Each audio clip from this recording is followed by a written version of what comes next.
on Wheels ay kwento ni Rupesov, isang kinatatakutang asasi noong panahon, at ang binatang nagngangalang Zoli, at pareho silang merong kapansanan. Bilang resulta ng kanyang injuries, gumagamit si Rupesov ng wheelchair sa nakalipas na 3 taon. Samantala, kailangang gumamit ng wheelchair ni Zoli sa buong buhay niya dahil ipinanganak siyang may kapansanan. Nakatira ngayon si Zoli sa isang dormitoryo kasama ang isang kaibigan na nagngangalang Adam. Sa kanyang bakanteng oras, mahilig gumuhit ng comic si Zoli at magaganda ang kanyang mga likha. Isang araw, nilalaro ni na Zoli at Adam ang fire extinguisher sa isang maliit na eskinita malapit sa kanilang dorm. Pagkatapos, dumating si Rupesov na mukhang naiinis sa kanilang parang batang pag-uugali at sinampal si Zoli. Hindi maiwasan na mag-away ang dalawa ngunit pagkatapos, biglang napagtanto ni Rupesov na napasobra siya sa kanyang nagawa kina Zoli at Adam. Humingi ng tawad si Rupesov at inimbitahan ang dalawang binata sa kanyang party. Tila nasisiyahan sina Adam at Zoli sa party.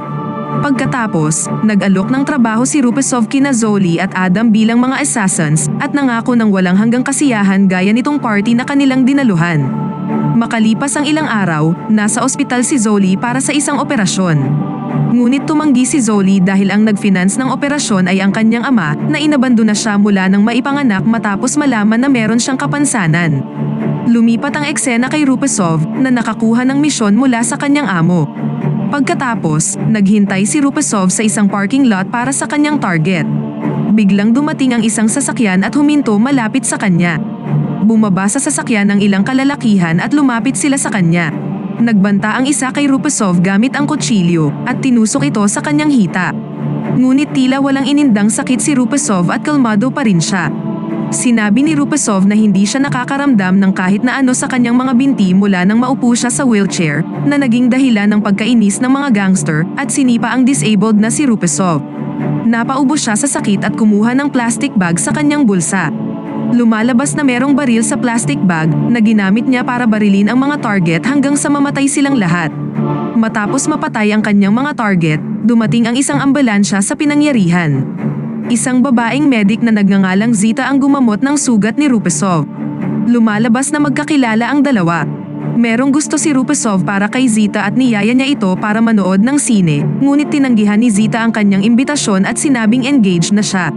Sobrang nasaktan si Rupesov nang ang babaeng minahal niya ng sobra ay pag-aari na ng iba.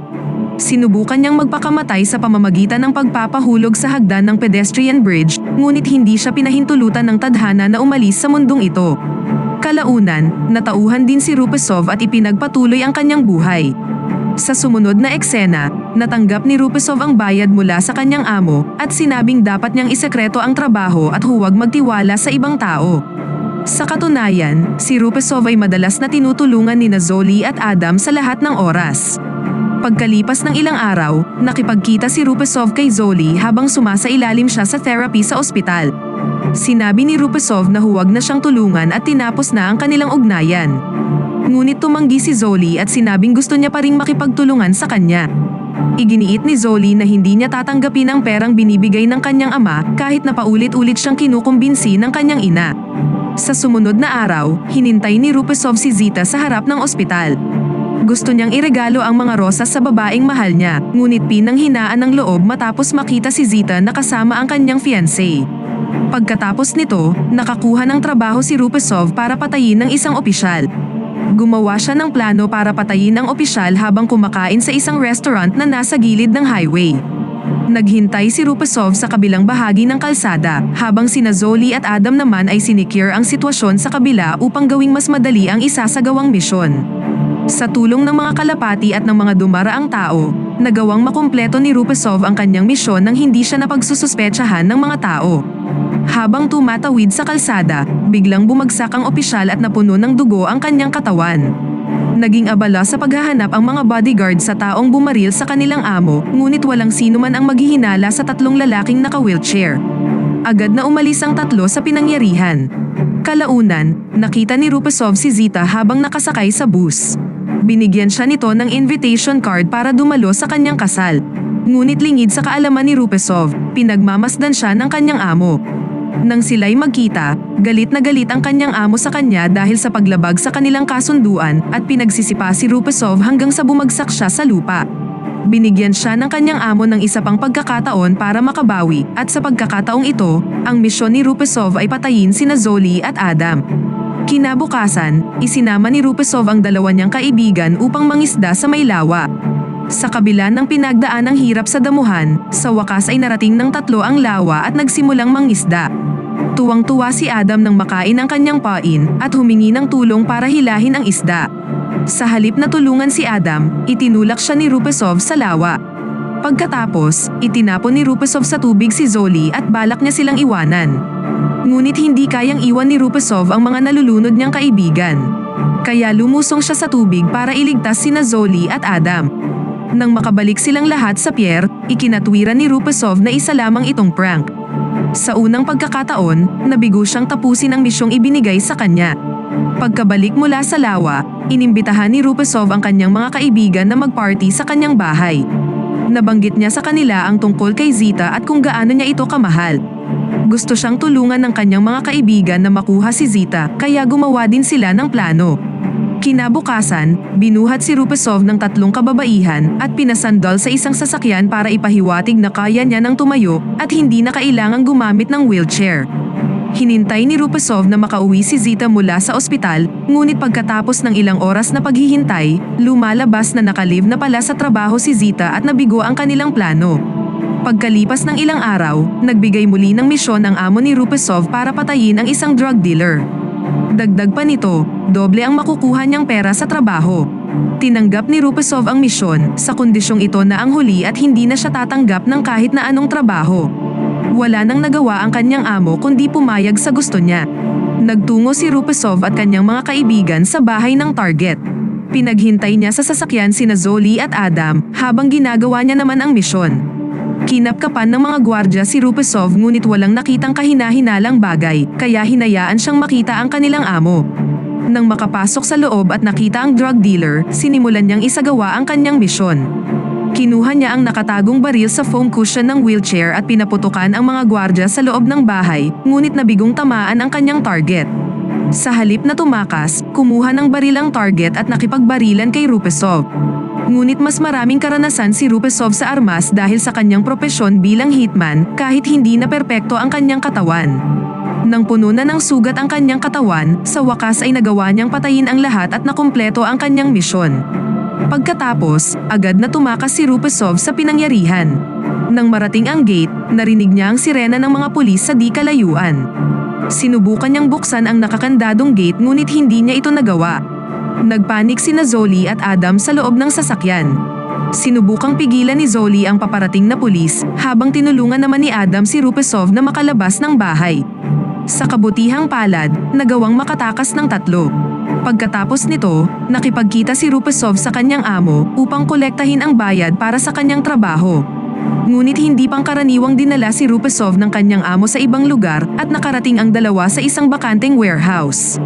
Naramdaman ni Rupesov na merong mali sa kinikilos ng kanyang amo dahil sa nakasabit na lubid. Lumalabas na alam na ng kanyang amo ang ginagawa niyang pagsisinungaling dahil alam niyang buhay pa ang mga kaibigan nito.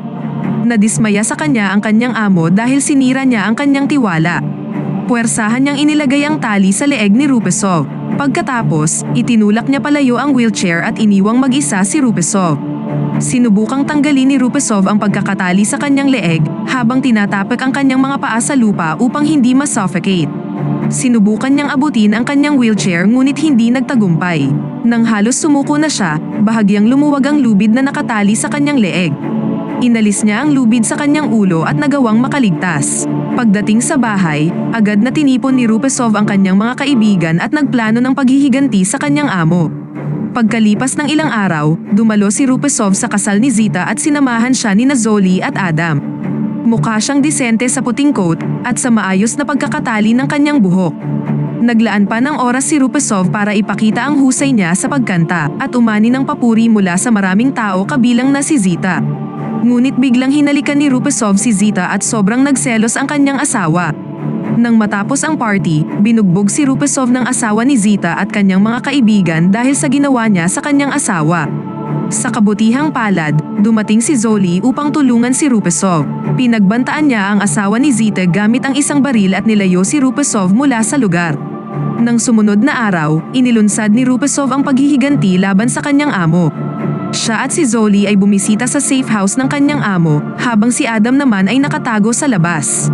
Sinabi ni Rupesov na gusto niyang kunin ang bayad mula sa nakaraang misyon, ngunit tumanggi ang kanyang amo na bayaran siya at nagbantang pakakawalan ang kanyang mga aso para lapain sina Rupesov at Zoli. Pagkatapos, bumunot ng baril si Rupesov at pinaputukan ang fire extinguisher sa malapit na mesa, dahilan para tumakbo palabas ang mga aso.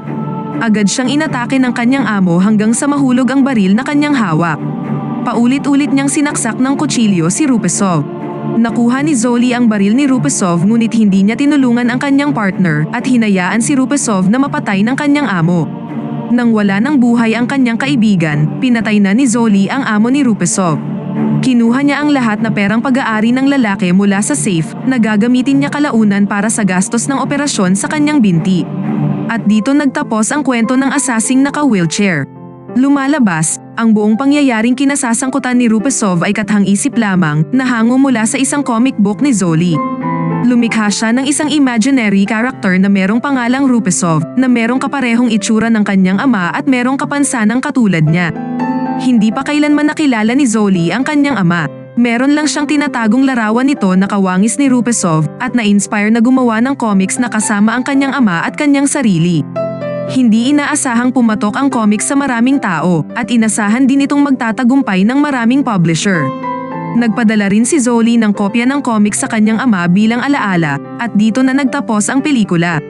Ipinakita sa karakter ni Zoli na meron ding mga pangarap ang mga taong merong disabilities at kailangan lang nilang magpursige para maabot ang kanilang mga pangarap.